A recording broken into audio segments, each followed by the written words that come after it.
ಕರ್ತನಲ್ಲಿ ಪ್ರಿಯ ಆತ್ಮೀಯ ದೇವಜನರೇ, ನಿಮ್ಮೆಲ್ಲರಿಗೂ ನಮ್ಮ ರಕ್ಷಕನಾದ ಯೇಸು ಕ್ರಿಸ್ತನ ಸುಮಧುರವಾದ ನಾಮದಲ್ಲಿ ವಂದಿಸುತ್ತಾ ಈ ದಿವಸ ಕರ್ತನ ಜೀವವುಳ್ಳ ವಾಕ್ಯದ ಕಡೆ ಗಮನ ಹರಿಸುವ. ಈ ದಿನದ ಸತ್ಯವೇದ ಧ್ಯಾನಕ್ಕಾಗಿ ಆರಿಸಿಕೊಂಡಿರುವಂಥ ವಾಕ್ಯ ಭಾಗವು ನೆಹೆಮೀಯನ ಪುಸ್ತಕದ 9ನೇ ಅಧ್ಯಾಯ 1ರಿಂದ 3 ವಚನವನ್ನು ಓದಿ ಕೇಳುವ. ಅದೇ ತಿಂಗಳಿನ 24ನೇ ದಿನದಲ್ಲಿ ಇಸ್ರಾಯೇಲರು ಉಪವಾಸವಾಗಿದ್ದು ಗೋಣಿತಟ್ಟನ್ನು ಕಟ್ಟಿಕೊಂಡು ತಲೆಯ ಮೇಲೆ ಮಣ್ಣು ಹಾಕಿಕೊಂಡು ನೆರೆದು ಬಂದರು. ಇಸ್ರಾಯೇಲ್ ಸಂತಾನದವರು ಎಲ್ಲ ಅನ್ಯ ಕುಲದವರಿಂದ ತಮ್ಮನ್ನು ಬೇರ್ಪಡಿಸಿಕೊಂಡು ನಿಂತು ತಮ್ಮ ಪಾಪಗಳನ್ನು, ತಮ್ಮ ಪಿತೃಗಳ ಪಾಪಗಳನ್ನು ಆತನಿಗೆ ಅರಿಕೆ ಮಾಡಿದರು. ಅವರು 3 ತಾಸುಗಳವರೆಗೂ ತಮ್ಮ ತಮ್ಮ ಸ್ಥಳಗಳಲ್ಲಿ ನಿಂತು ತಮ್ಮ ದೇವರಾದ ಯೆಹೋವನ ಧರ್ಮಶಾಸ್ತ್ರ ಗ್ರಂಥವನ್ನು ಪಾರಾಯಣ ಮಾಡಿಸಿದ್ದರು. ತರುವಾಯ ಇನ್ನು 3 ತಾಸು ತಮ್ಮ ದೇವರಾದ ಯೆಹೋವನಿಗೆ ಅಡ್ಡಬಿದ್ದು ಪಾಪಗಳನ್ನು ಅರಿಕೆ ಮಾಡಿದರು ಎಂಬುವಂಥದ್ದೇ. ಕರ್ತನಲ್ಲಿ ಪ್ರಿಯ ಆತ್ಮೀಯ ದೇವಜನರೇ, ಈ ವಾಕ್ಯ ಭಾಗವು ನಾವೆಷ್ಟೋ ಸಾರಿ ಓದಿದ್ದೇವೆ, ಕೇಳಿದ್ದೇವೆ. ಈ ನೆಹೆಮೀಯನ ಬರೆದ ಪುಸ್ತಕವು ಸತ್ಯವೇದದಲ್ಲಿ ಕ್ರಮಾಂಕದ ಪ್ರಕಾರ ನೋಡುವುದಾದರೆ 16ನೇ ಪುಸ್ತಕ. ಇದರಲ್ಲಿ 13 ಅಧ್ಯಾಯಗಳನ್ನು ಅಡಕವಾಗಿದ್ದು 405 ವಚನವನ್ನು ಹುದುಗಿದೆ. ಇದನ್ನು ಕ್ರಿಸ್ತಪೂರ್ವ 446ರಲ್ಲಿ ಪ್ರಾರಂಭಿಸಿ ಕ್ರಿಸ್ತಪೂರ್ವ 431ರಲ್ಲಿ ಮುಕ್ತಾಯಗೊಳ್ಳಿತು. ಈ 13 ಅಧ್ಯಾಯಗಳನ್ನು ಬರೆಯಲು 15 ವರ್ಷಗಳ ಕಾಲಾವಧಿಯನ್ನು ತೆಗೆದುಕೊಳ್ತು. ಹಾಗಾದರೆ ಈ ಪುಸ್ತಕ ಬರೆದವರು ಯಾರು? ನೆಹೆಮೀಯನ ಸ್ವಯಂ ಲಿಖಿತ ಜೀವನ ಚರಿತ್ರೆ ಅಂಥೇಳಿ ಹಕ್ಕಲ್ಯನ ಮಗನಾದ ನೆಹೆಮೀಯನು ಇದನ್ನು ಬರೆಯುತ್ತಾನೆ. ನೆಹೆಮೀಯನ ಪುಸ್ತಕವನ್ನು 3 ಭಾಗವಾಗಿ ವಿಭಜನೆಯನ್ನು ಮಾಡಲ್ಪಟ್ಟದೆ. 1ನೇ ಅಧ್ಯಾಯದಿಂದ 7ನೇ ಅಧ್ಯಾಯದವರೆಗೆ ಧ್ಯಾನಿಸಿ ನೋಡುವಾಗ ನೆಹೆಮೀಯನು ಯೆರೂಸಲೇಮಿನ ದುಸ್ಥಿತಿಯನ್ನು ಅರ್ಥ ಮಾಡಿಕೊಂಡು ತಿರುಗಿ ಯೆರೂಸಲೇಮಿಗೆ ಬಂದು ಗೋಡೆಯನ್ನು ಕಟ್ಟಿ ಭದ್ರಪಡಿಸಿರುವಂಥ ಚಿತ್ರಣವೂ ಅಲ್ಲಿದೆ. ಇನ್ನು 8ರಿಂದ 10 ಅಧ್ಯಾಯಗಳನ್ನು ಧ್ಯಾನಿಸಿ ನೋಡುವಾಗ ಹಳೆ ಒಪ್ಪಂದಕ್ಕೆ ಹೊಸ ಸಮುದಾಯವನ್ನು ನಿರ್ಮಾಣ ಮಾಡುವಂಥದ್ದು. ಇನ್ನು 3ನೇ ಭಾಗದಲ್ಲಿ ನೆಹೆಮೀಯನ ಕಾರ್ಯಗಳನ್ನು ಮುಂದುವರಿತದನ್ನು ಕಾಣುತ್ತೇವೆ. ಹೀಗೆ 3 ಭಾಗವಾಗಿ ವಿಭಜನೆಯನ್ನು ಮಾಡಲ್ಪಟ್ಟದೆ. ಈ 13 ಅಧ್ಯಾಯಗಳನ್ನು 405 ವಚನವನ್ನು 1 ನಿಮಿಷದಲ್ಲಿ ನೆನಪಿಗೆ ತರಲಿಕ್ಕೆ ಬಯಸ್ತಾನೆ. ಮೊದಲನೇದೇವನ್ನು ಧ್ಯಾನಿಸಿ ನೋಡುವಾಗ ನೆಹೆಮೀಯನು ಯೆರೂಸಲೇಮಿನ ದುಸ್ಥಿತಿಯನ್ನು ಅರ್ಥ ಮಾಡಿಕೊಂಡು ಉಪವಾಸ ಉಳಿದು ದೇವರ ಹತ್ರ ಪ್ರಾರ್ಥನೆಯನ್ನು ಮಾಡಿ ದೈವ ಬಲವನ್ನು ಪಡೆದುಕೊಂಡಂಥದ್ದು. 2ನೇ ಅಧ್ಯಾಯದಲ್ಲಿ ರಾಜಾಜ್ಞೆಯನ್ನು ಪಡೆದುಕೊಂಡು ತಿರುಗಿ ಯೆರೂಸಲೇಮಿಗೆ ಹೋಗಿ ಒಂದು ಪಶುವಿನ ಮೇಲೆ ಕುಳಿತು ಬಿದ್ದು ಹೋದ ಪೌಳಗೋಡೆ ವಿವರವನ್ನು ಗ್ರಹಿಸಿಕೊಂಡದ್ದು. 3ನೇ ಅಧ್ಯಾಯದಲ್ಲಿ ಗೋಡೆ ಕಟ್ಟುವುದಕ್ಕೆ ಅಲ್ಲಿಯ ಸ್ಥಳೀಯ ಜನರ ಬೆಂಬಲವನ್ನು ಸಿದ್ಧಪಡಿಸಿರುವಂಥದ್ದು. 4ನೇ ಅಧ್ಯಾಯದಲ್ಲಿ ನೆಹೆಮೀಯನು ಪೌಳಗೋಡೆ ಕಟ್ಟಲಿಕ್ಕೆ ಪ್ರಾರಂಭ ಮಾಡಿದನು. ಅಲ್ಲಿಯ ಸನ್ಬಲ್ಟ ಟೋಬೆ ವಿರೋಧಪಡಿಸಿದರು. ವಿರೋಧವನ್ನು ಲೆಕ್ಕಕ್ಕೆ ತೆಗೆದುಕೊಳ್ಳದೆ ಗೋಡೆ ಕಟ್ಟಲಿಕ್ಕೆ ಮುಂದುವರಿಸಿದರು. 5ನೇ ಅಧ್ಯಾಯದಲ್ಲಿ ಅದರ ಪರಚಿಂತನೆ ಮತ್ತು ಔದಾರ್ಯವನ್ನು ಕುರಿತು ಇದೆ. 6ನೇ ಅಧ್ಯಾಯದಲ್ಲಿ ಕೇವಲ 52 ದಿನಗಳಲ್ಲಿಯೇ ಆ ಪೌಳಗೋಡೆಯನ್ನು ಕಟ್ಟಿ ತೀರಿಸ್ತಾನೆ. 7ನೇ ಅಧ್ಯಾಯದಲ್ಲಿ ಅದಕ್ಕೆ ಬಾಗಿಲುಗಳನ್ನು ಕೂಡಿಸುವುದನ್ನು ನಾವು ನೋಡುತ್ತೇವೆ. 8ನೇ ಅಧ್ಯಾಯದಲ್ಲಿ ಪರ್ಣಶಾಲೆ ಉತ್ಸವ ಮಾಡುವುದನ್ನು ನಾವಲ್ಲಿ ನೋಡುತ್ತೇವೆ. ಇನ್ನು 9ನೇ ಅಧ್ಯಾಯದಲ್ಲಿ ಪಾಪ ನಿವೇದನೆ ಮಾಡಿಕೊಳ್ಳುವಂಥದ್ದು. 10ನೇ ಅಧ್ಯಾಯದಲ್ಲಿ ಮತಾಸಕ್ತರನ್ನು ಗುರುತಿಸುವಂಥದ್ದು.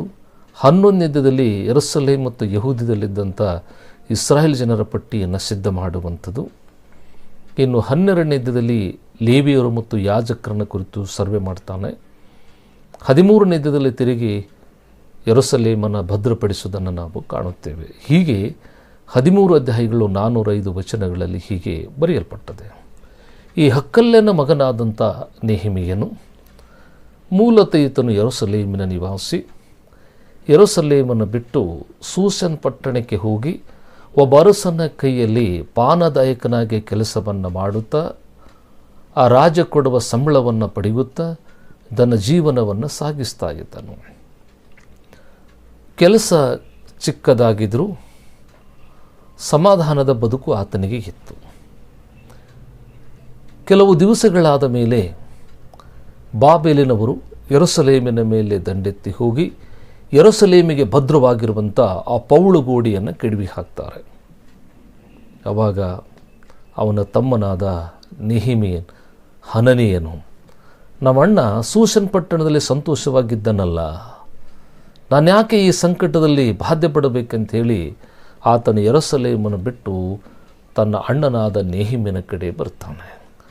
ಬಂದಾಗ ಅಲ್ಲಿಯ ನಡೆದು ಹೋದ ಘಟನೆಯನ್ನು ತನ್ನ ಅಣ್ಣನಾದ ನೆಹೆಮೀಯನಿಗೆ ತಿಳಿಸ್ತಾನೆ.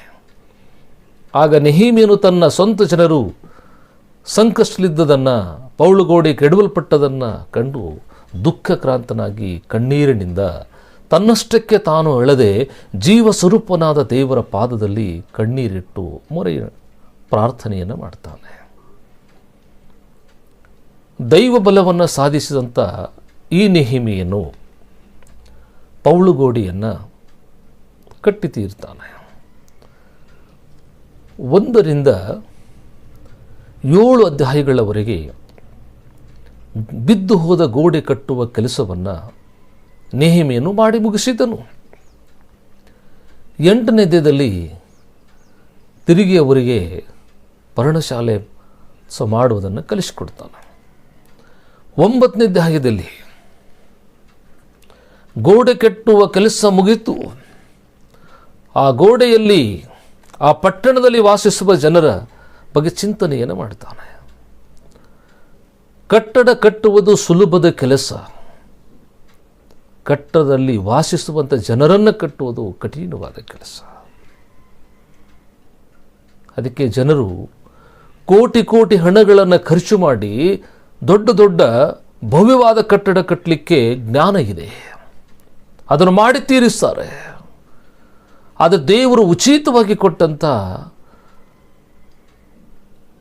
ರಕ್ಷಣೆ ಅನುಭವವನ್ನು ಆತನ ಆಶೀರ್ವಾದದ ಬಲದಿಂದ ಜೀವಿತವನ್ನು ದೇವರಿಗಾಗಿ ಕಟ್ಟುಕೊಳ್ಳೋದು ಕಷ್ಟ ಎಂದು ಭಾವಿಸ್ತಾರೆ. ಹಾಗಾಗಿ ಇಲ್ಲಿ ಗಮನಿಸಿ ನೋಡುವಾಗ ಇಲ್ಲಿ ನೆಹೆಮೀಯನು ಈಗ ಜನರ ಹೃದಯಗಳನ್ನು ಕಟ್ಟಬೇಕು ಅಂಥೇಳಿ ಎಲ್ಲ ಇಸ್ರಾಯೇಲರನ್ನು ಒಟ್ಟುಗೂಡಿಸಿ ಅವರಿಗೆ ಪಾಪ ನಿವೇದನೆ ಮಾಡಿಕೊಳ್ಳಲಿಕ್ಕೆ ಕಲಿಸ್ತಾನೆ. ಅವರು ನೆಲದ ಮಣ್ಣನ್ನು ತೆಗೆದುಕೊಂಡು ತಾವೇ ತಮ್ಮ ಕೈಯಿಂದ ತಲೆ ಮೇಲೆ ಹಾಕಿಕೊಂಡು ಪಶ್ಚಾತ್ತಾಪ ಪಡ್ತಾ ಇದ್ದರು ಅಂತ. ಕ್ರಿಸ್ತಿಯ ಜೀವನದ ಶ್ರೇಷ್ಠವಾದಂಥ ಅಸ್ತ್ರ ಏನಾದರೂ ಇದ್ದರೆ, ಕ್ರೈಸ್ತರು ಅನ್ನುವುದಕ್ಕೆ ಪ್ರಥಮ ಹೆಜ್ಜೆ ಏನಾದರೂ ಇದೆ ಅಂತ ಹೇಳೋದಾದರೆ ಮಾನಸಾಂತರ ಬದುಕು, ಪಶ್ಚಾತ್ತಾಪದ ಹೃದಯ.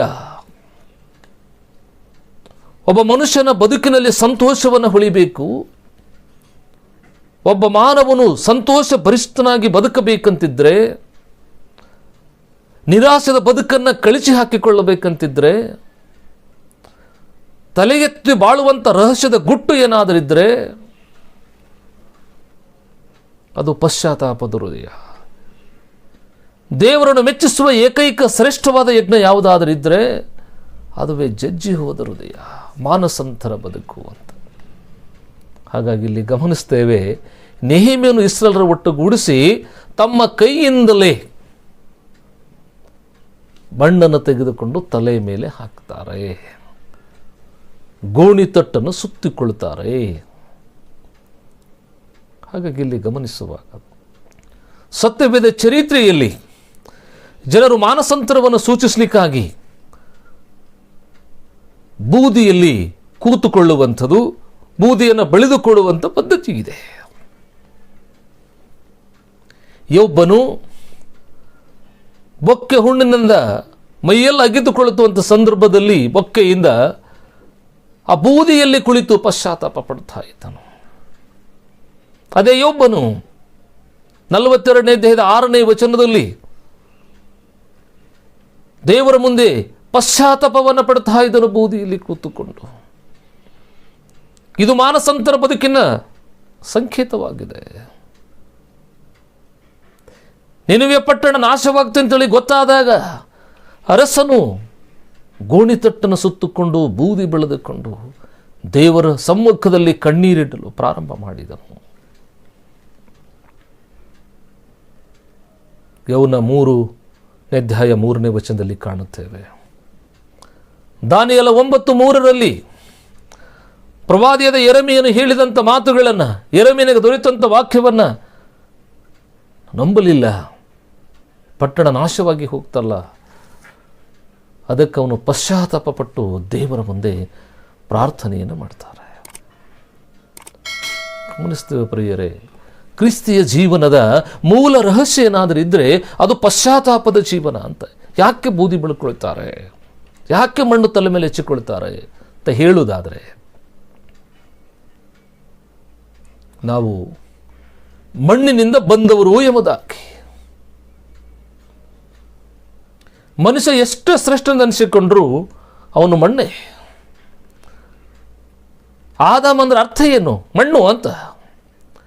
ಮಣ್ಣಿನಿಂದ ನಿರ್ಮಿಸಲ್ಪಟ್ಟಂಥ ಮನುಷ್ಯ. ದೇವರವನಿಗೆ ಶ್ವಾಸವನ್ನು ಕೊಟ್ಟಾಗ ಬದುಕುವ ಪ್ರಾಣಿಯಾದನು ಅಂತ ಬರೆದಿದೆ. ನಾವು ಮಣ್ಣಿನಿಂದ ಬಂದವರು ಪುನಃ ಮಣ್ಣಿಗೆ ಸೇರಲೇಬೇಕು. ಆದರೆ ಇದರ ಒಳಗಡೆನೆ ಹೆಮ್ಮೆ, ಹೆಚ್ಚಳ, ಅಹಂಭಾವದಿಂದ ನಮ್ಮಂತಿರುವ ಮನುಷ್ಯರೊಂದಿಗೆ ಒಡನಾಟ, ಸಂಪರ್ಕ ಕಳೆದುಕೊಂಡವರಾಗಿ ಬದುಕ್ತಿದ್ದೇವೆ.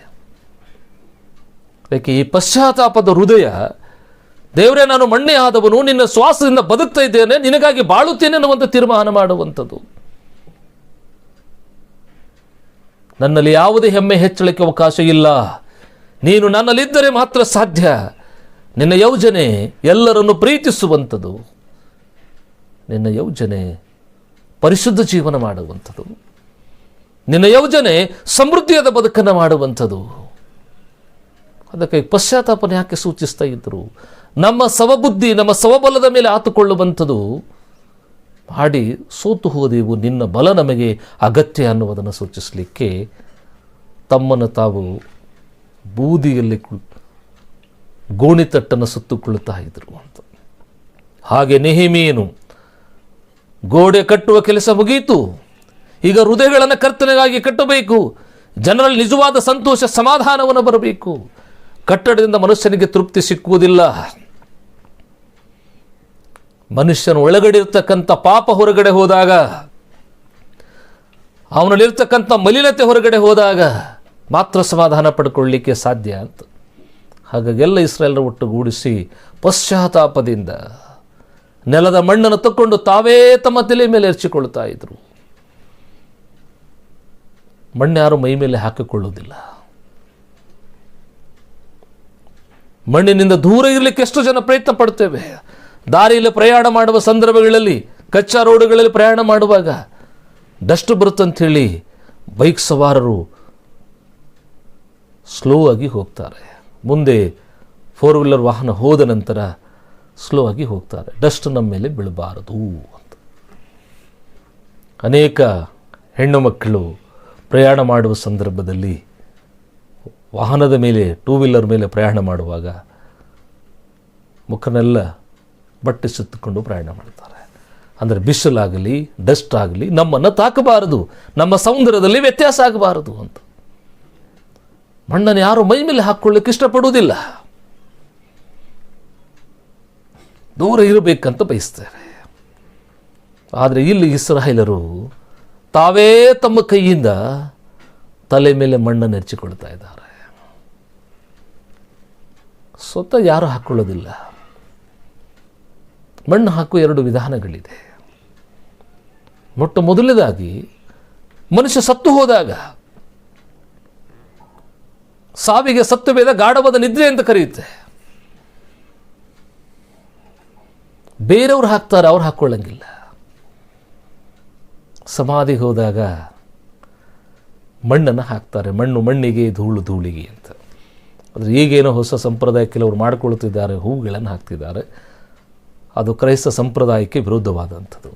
ದೇಹ ಮಣ್ಣಿನಿಂದ ಬಂದದು, ಮಣ್ಣಿಗೆ ಹೋಗಬೇಕಂತ ಹೇಳುವಾಗ ಮಣ್ಣನ್ನೇ ಹಾಕಬೇಕು ಅಂತ. ಬೇರೆಯವರು ಹಾಕ್ತಾರೆ, ತಾವು ಹಾಕ್ಕೊಳ್ಳೋದಿಲ್ಲ. ಇನ್ನು ಕೆಲವರು ಶಾಪ ಕೊಡುವ ಸಂದರ್ಭದಲ್ಲಿ ಮಣ್ಣನ್ನು ತಗೊಂಡು ಶಾಪ ಕೊಡಲಿಕ್ಕಾಗಿ ತೂರ್ತಾರೆ, ಮೈ ಮೇಲೆ ಎಸಿತಾರೆ. ನಿನಗೆ ಭೂಮಿಯಲ್ಲಿ ಬದುಕುವ ಯಾವ ಅರ್ಹತೆ ಯೋಗ್ಯತೆಗಳು ನಿನಗಿಲ್ಲ, ನೀನು ಮಣ್ಣಾಗಿ ಹೋಗು ಅಂತ. ನಿನ್ನಿಂದ ಸಮಾಜಕ್ಕೆ ಸಮಾಧಾನವನ್ನು ಕೆಡಿಸ್ತಾ ಇದ್ದಿ, ಅನೇಕರಿಗೆ ವೇದನೆ ಉಂಟು ಮಾಡ್ತಾ ಇದ್ದಿ. ನೀನು ಮಣ್ಣಿನಿಂದ ಬಂದವನು ಮಣ್ಣಿಗೆ ಹೋದರೆ ಒಳ್ಳೆಯದು ಅಂತ, ನಿನಗಿಲ್ಲಿರುವ ಅರ್ಹತೆ ಇಲ್ಲ ಅಂತೇಳಿ ಶಾಪವನ್ನು ಸೂಚಿಸುವಂಥದ್ದು. ಹಾಗಾದರೆ ಬೇರೆಯವರು ಹಾಕ್ತಾರೆ ಮಣ್ಣು, ತಾವು ಹಾಕ್ಕೊಳ್ಳೋದಿಲ್ಲ. ಆದರೆ ಇಲ್ಲಿ ಇಸ್ರಾಯೇಲರು ತಮ್ಮ ಕೈಯಿಂದಲೇ ತಾವೇ ನೆಲದ ತಮ್ಮ ತಲೆ ಮೇಲೆ ಮಣ್ಣನ್ನು ಎರಚಿಕೊಳ್ತಾ ಇದ್ರು. ನಮ್ಮ ದುಷ್ಕಾರ್ಯಗಳಿಗೆ ನಾವು ಪಶ್ಚಾತ್ತಾಪ ಪಡುತ್ತೇವೆ. ದೇವರೇ ಸೃಷ್ಟಿಸಿದ ಆತನೇ ನಿನಗೆ ಯೋಗ್ಯರಾಗಿ ಬದುಕುತ್ತೇವೆ ಅಂಥೇಳಿ ತಮ್ಮನ್ನು ತಾವು ಪಶ್ಚಾತ್ತಾಪದಿಂದ ಮಾನಸಾಂತರದ ಬದುಕನ್ನು ಕಟ್ಟಿಕೊಳ್ಳಲು ಪ್ರಾರಂಭ ಮಾಡಿದರು. ಪ್ರಿಯರೇ, ಅದಕ್ಕೆ ಹೇಳಿದ್ದು ಪ್ರಪಂಚ ಅನೇಕ ಗ್ರಂಥಗಳನ್ನು ಧ್ಯಾನ ಮಾಡುವುದು ಸುಲಭದ ಕೆಲಸ. ಆದರೆ ಹೃದಯ ಎಂಬ ಗ್ರಂಥ ಓದಲು ಕಲಿಯುವ ತನಕ ಎಲ್ಲ ಗ್ರಂಥಗಳವನ್ನ ದೃಷ್ಟಿಯಲ್ಲಿ ಅಪರಾಧಿ ಎಂದೇ ಕಾಣುತ್ತದೆ. ಹೃದಯ ತಿಳ್ಕೊಳ್ಳೋದು ಬಹಳ ಮುಖ್ಯ. ಅದಕ್ಕೆ ಸತ್ಯವೇದ ಹೇಳುತ್ತದೆ, ಹೃದಯವು ವಂಚಕ ಗುಣವಾಗದ ರೋಗಕ್ಕೆ ಒಳಗಾಗಿದೆ, ಅದನ್ನು ಯಾರು ತಿಳಿದಾರೋ ಎಂಬುದಾಗಿ ಪ್ರವಾದಿಯಾದ ಯೆರೆಮೀಯನು 17ನೇ ಅಧ್ಯಾಯ 9ನೇ ವಚನದಲ್ಲಿ ಬರೀತಾನೆ. ತನ್ನನ್ನು ತಾನು ಅರ್ಥ ಮಾಡಿಕೊಳ್ಳೋದು ಎಲ್ಲಕ್ಕಿಂತಲೂ ಶ್ರೇಷ್ಠವಾದಂಥದ್ದು. ಬೇರೆಯವರಿಗೆ ಬುದ್ಧಿವಾದ ಹೇಳುವುದು ಸುಲಭದ ಕೆಲಸ, ಬೇರೆಯವರಲ್ಲಿ ತಪ್ಪು ಹುಡುಕೋದು ಬಹಳ ಸುಲಭದ ಕೆಲಸ. ಆದರೆ ತನ್ನನ್ನು ತಾನು ಮಾರ್ಪಡಿಸಿಕೊಳ್ಳೋದು ಕಠಿಣವಾದ ಕೆಲಸ. ಹಾಗಾಗಿ ಇಲ್ಲಿ ಗಮನಿಸುವಾಗ ಇಸ್ರಾಯೇಲರು ತಮ್ಮನ್ನು ತಾವು ಪರೀಕ್ಷೆ ಮಾಡಿಕೊಳ್ತಾ ಇದ್ರು. ನಾವು ಸಾಯ್ತೇವೆ, ಪಾಪಕ್ಕಾಗಿ ಪಶ್ಚಾತ್ತಾಪ ಪಡುತ್ತೇವೆ, ವ್ಯಾಕುಲ ಪಡುತ್ತೇವೆ, ದೇವರೇ ನಮ್ಮನ್ನು ಕಾಪಾಡು ಎಂಬುದಾಗಿ ಪಶ್ಚಾತ್ತಾಪ ಪಟ್ಟರು. 3 ತಾಸುಗಳು ಧರ್ಮಶಾಸ್ತ್ರವನ್ನು ಪಾರಾಯಣ ಮಾಡಿದರು, ಧ್ಯಾನಿಸಿದ್ರು ಅಂತ. ಮತ್ತೆ 3 ತಾಸು ತಮ್ಮ ಪಾಪಗಳನ್ನು ಅರಿಕೆ ಮಾಡಿಕೊಳ್ಳುತ್ತಾ ಪ್ರಾರ್ಥನೆಯಲ್ಲಿ ರಥರಾದರು ಅಂತ. ಒಟ್ಟು 6 ತಾಸು ನಿಂತುಕೊಂಡ್ರು. 6 ತಾಸು ದೇವರ ಸಮ್ಮುಖದಲ್ಲಿ ನಿಂತುಕೊಂಡ್ರು. 3 ತಾಸು ದೇವರ ವಾಕ್ಯವನ್ನು ಧ್ಯಾನಿಸಿದ್ರು. ಆ ವಾಕ್ಯದ ಬಲದಿಂದ 3 ತಾಸು ತನ್ನ ಜೀವನವನ್ನು ಪರಿವರ್ತನೆ ಮಾಡಿಕೊಂಡ್ರು, ಅರಿಕೆ ಮಾಡಿಕೊಂಡ್ರು ಅಂತ. ಗೊತ್ತು, ನಮ್ಮಲ್ಲಿ ಚರ್ಚೆಗಳು 2 ತಾಸು ನಡೆಯುತ್ತವೆ. ಬೆಳಗ್ಗೆ 10 ಗಂಟೆಗೆ ಪ್ರಾರಂಭವಾಗಿ 12 ಗಂಟೆಗೆ ಮುಗೀತದೆ. ಆ 2 ಗಂಟೆನೇ ದೇವರ ಸನ್ನಿಧಿಯಲ್ಲಿ ಕೂತುಕೊಳ್ಳುವುದಕ್ಕೆ ಜನರು ಆಸಕ್ತಿ ಇಲ್ಲದೆ ಇದ್ದಾರೆ. ಕೆಲವರು 1 ತಾಸು ಚರ್ಚೆಗೆ ಬರೋರಿದ್ದಾರೆ, ಕೆಲವರು ಅರ್ಧ ತಾಸು ಬರೋರಿದ್ದಾರೆ. ಅದು ವಾರಕ್ಕೆ 1 ಸಲ. ಅದರಲ್ಲಿ ವಾಕ್ಯ ಹೇಳುವಾಗ, ಸಂದೇಶ ಕೊಡುವಾಗ 30 ನಿಮಿಷ ಹೇಳುವ ಬದಲಾಗಿ 40 ನಿಮಿಷ ಹೇಳ್ತಾ ಇದ್ರೆ ಎಲ್ಲರ ಕಣ್ಣುಗಳು ಗೋಡೆ ಕಡೆಗೆ ನೋಡ್ತಾ ಇರ್ತಾರೆ, ಯಾವಾಗ ಮುಗಿಸ್ತಾರೆ ಅಂತ. 2 ತಾಸು ದೇವರ ಸಮ್ಮುಖ ಕೂತುಕೊಳ್ಳಿಕ್ಕೆ ಎಷ್ಟು ಜನರು ಬೇಸರ ಪಡ್ತಿದ್ದಾರೆ. ಇನ್ನು ಕೀರ್ತನೆ ಪುಸ್ತಕ ಧ್ಯಾನ ಮಾಡಲಿಕ್ಕೆ ಎದ್ದು ನಿಲ್ಲಿಸುವಾಗ ಕೆಲವರು ಹೇಳ್ತಾರೆ, ಕೆಲವರು ಕೂತ್ಕೊಳ್ತಾರೆ. ಒಂದು 5-10 ನಿಮಿಷ ಎದ್ದುಕೊಂಡು ನಿಂತುಕೊಂಡು ಕರ್ತನನ್ನು ಮಹಿಮೆಪಡಿಸಲಿಕ್ಕೆ ಆಗುವುದಿಲ್ಲ. ಅದರಲ್ಲಿ ಎಷ್ಟು ಜನ ಕೂತುಕೊಳ್ತಾರೆ, ಎಷ್ಟು ಜನ ಎದ್ದು ನಿಲ್ತಾರೆ. ಆದರೆ ಇಸ್ರಾಯೇಲ್ 6 ತಾಸುಗಳು ದೇವರ ಸಮ್ಮುಖದಲ್ಲಿ ಎದ್ದು ನಿಂತುಕೊಂಡ್ರು. ಎಲ್ಲ ಕಾರಣ ಏನು? ಈ ನಿಂತುಕೊಳ್ಳುವುದರಲ್ಲಿ 2 ವಿಧ ಇದೆ. ಒಂದು ಶಾರೀರಿಕವಾಗಿ ನಿಂತುಕೊಳ್ಳುವಂಥದ್ದು, ಇನ್ನೊಂದು ಆತ್ಮಿಕವಾಗಿ ನಿಂತುಕೊಳ್ಳುವಂಥದ್ದು. ಶಾರೀರಿಕವಾಗಿ ನಿಂತುಕೊಳ್ಳುವವರಿಗೆ 6 ತಾಸು ನಿಲ್ಲೋದು ಬಹಳ ಕಷ್ಟ. ಆತ್ಮಿಕವಾಗಿ ನಿಂತುಕೊಳ್ಳುವವರಿಗೆ ಎಷ್ಟು ತಾಸು ನಿಂತುಕೊಳ್ಳುತ್ತಾರೆ. ಹಾಗಾದರೆ ಗಮನಿಸುವಾಗ ಶಾರೀರಿಕವಾಗಿ ನಿಂತುಕೊಳ್ಳುವುದರ ಅರ್ಥ ಏನು ಅಂತ ಹೇಳುವುದಾದರೆ, ಪೇತ್ರನಿಗೆ ದೇವರು ಮೀನು ಹಿಡಿಯುವುದನ್ನು ಬಿಡಿಸಿ ಮನುಷ್ಯನಿಡುವ ಬೇಸನಾಗಿ ಮಾಡ್ತೇನಂತ ಹೇಳಿದಾಗ ಬಲೆ, ಮೀನು, ದೋಣಿ ಎಲ್ಲವನ್ನು ಬೀಸಾಕಿ ಯೇಸುವನೇ ಹಿಂದೆ ಬಂದನು. ಆತನು 3.5 ವರ್ಷಗಳ ಕಾಲ ಯೇಸು ಸ್ವಾಮಿ ಜೊತೆಯಲ್ಲೇ ಇದ್ದನು. ಯೇಸುವನ್ನು ಹಿಡಿಲಿಕ್ಕೆ ಬಂದಾಗ ಯೋಹಾನ್ ಬರೆದ ಸುವಾರ್ತೆ 18ನೇ ಅಧ್ಯಾಯ 10-11 ವಚನ ಓದಿ ನೋಡುವಾಗ ಇಲ್ಲಿ ಪೇತ್ರ ಏನು ಮಾಡ್ತಾನೆ?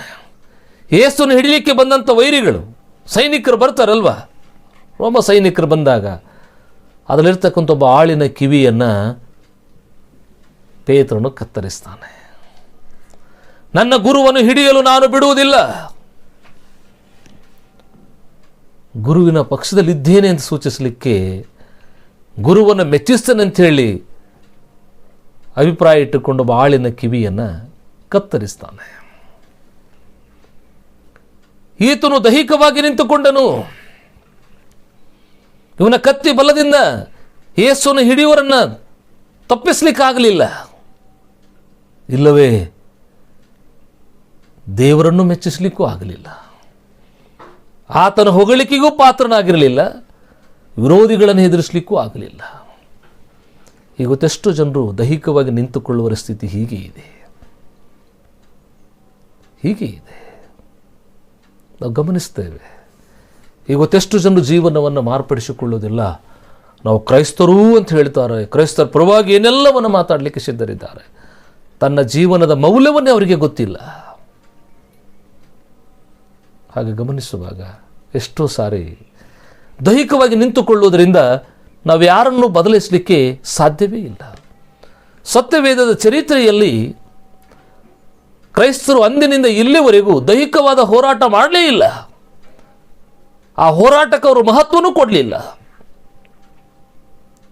ಯಾಕೆ ಕ್ರೈಸ್ತರಿಗೆ ಆತ್ಮ ಹೋರಾಟ ಬಹಳ ಅಗತ್ಯ ಇದೆ. ಹಾಗಾಗಿ ಅದನ್ನೇ ಹೇಳೋದು, ದೈಹಿಕ ಹೋರಾಟದಿಂದ ಯಾವ ಮನುಷ್ಯನಿಗೆ ಜಯ ಸಿಕ್ಕುವುದಿಲ್ಲ. ಕೀರ್ತನೆ ಪುಸ್ತಕದ 20ನೇ ಅಧ್ಯಾಯದ ಅದರ 8 ವಚನದಲ್ಲಿ ಬರೆಯಲ್ಪಟ್ಟದ 7-8 ವಚನದಲ್ಲಿ, ಕೆಲವರು ಅಶ್ವಬಲದಲ್ಲಿ ರಥಬಲದಲ್ಲಿ ಹೆಚ್ಚಳ ಪಡ್ತಾರೆ, ನಾವಾದರೂ ಯೆಹೋವನಲ್ಲಿಯೇ. ಕ್ರೈಸ್ತರ ಬಲ ದೇವರ ವಾಕ್ಯ, ಕರ್ತನೇ ನಮ್ಮ ಬಲ. ದೇವರನ್ನು ಬಲವಾಗಿಟ್ಟುಕೊಂಡ ಕಾರಣ, ನಂಬಿದ ಕಾರಣ ಜಯ ಸಾಧಿಸಿದ್ದಾರೆ. ಅದಕ್ಕೆ ಕ್ರೈಸ್ತರೆಲ್ಲಿ ದೈಹಿಕ ಬಲವನ್ನು ಬಳಕೆ ಮಾಡಿ ಗೆದ್ದ ಇತಿಹಾಸ ಇಲ್ಲ. ಆ ಬಲವನ್ನು ಅವರು ಬಳಕೆ ಮಾಡುವುದೂ ಇಲ್ಲ. ಆತ್ಮನ ಬಲದಿಂದ ಜಯವನ್ನು ಸಾಧಿಸ್ತಾರೆ. ಜನರಿಗೆ ಕಟ್ಟಡ ಕಟ್ಟಲಿಕ್ಕೆ ಹಣ ದೇಣಿಗೆ ನೀಡುವುದು ಗೊತ್ತು. ತಮ್ಮ ಹೆಸರನ್ನು ಸೂಚಿಸಲಿಕ್ಕೆ ಏನು ಬೇಕಾದರೂ ಸಹಾಯ ಮಾಡೋದು ಗೊತ್ತು. ಆದರೆ ಜೀವಿತವನ್ನು ಕರ್ತನಿಗಾಗಿ ಬಾಳುವುದರಲ್ಲಿ ಬಹಳ ಜನ ಹಿಂದೆ ಇಟ್ಟು ಹಾಕ್ತಿದ್ದಾರೆ. ಆಚರಣೆಗಿಂತಲೂ ಆತನ ವಿಚಾರವನ್ನು ಅರ್ಥ ಮಾಡಿಕೊಳ್ಳುವುದು ಬಹಳ ಅಗತ್ಯವಾದಂಥದ್ದು. ಬದುಕನ್ನು ಬದಲಾಯಿಸಿಕೊಳ್ಳುವಂಥದ್ದು, ಜೀವನದ ಕ್ರಿಯೆಗಳನ್ನು ಮಾರ್ಪಡಿಸಿಕೊಳ್ಳುವಂಥದ್ದು ಬಹಳ ಅಗತ್ಯವಾದದ್ದು.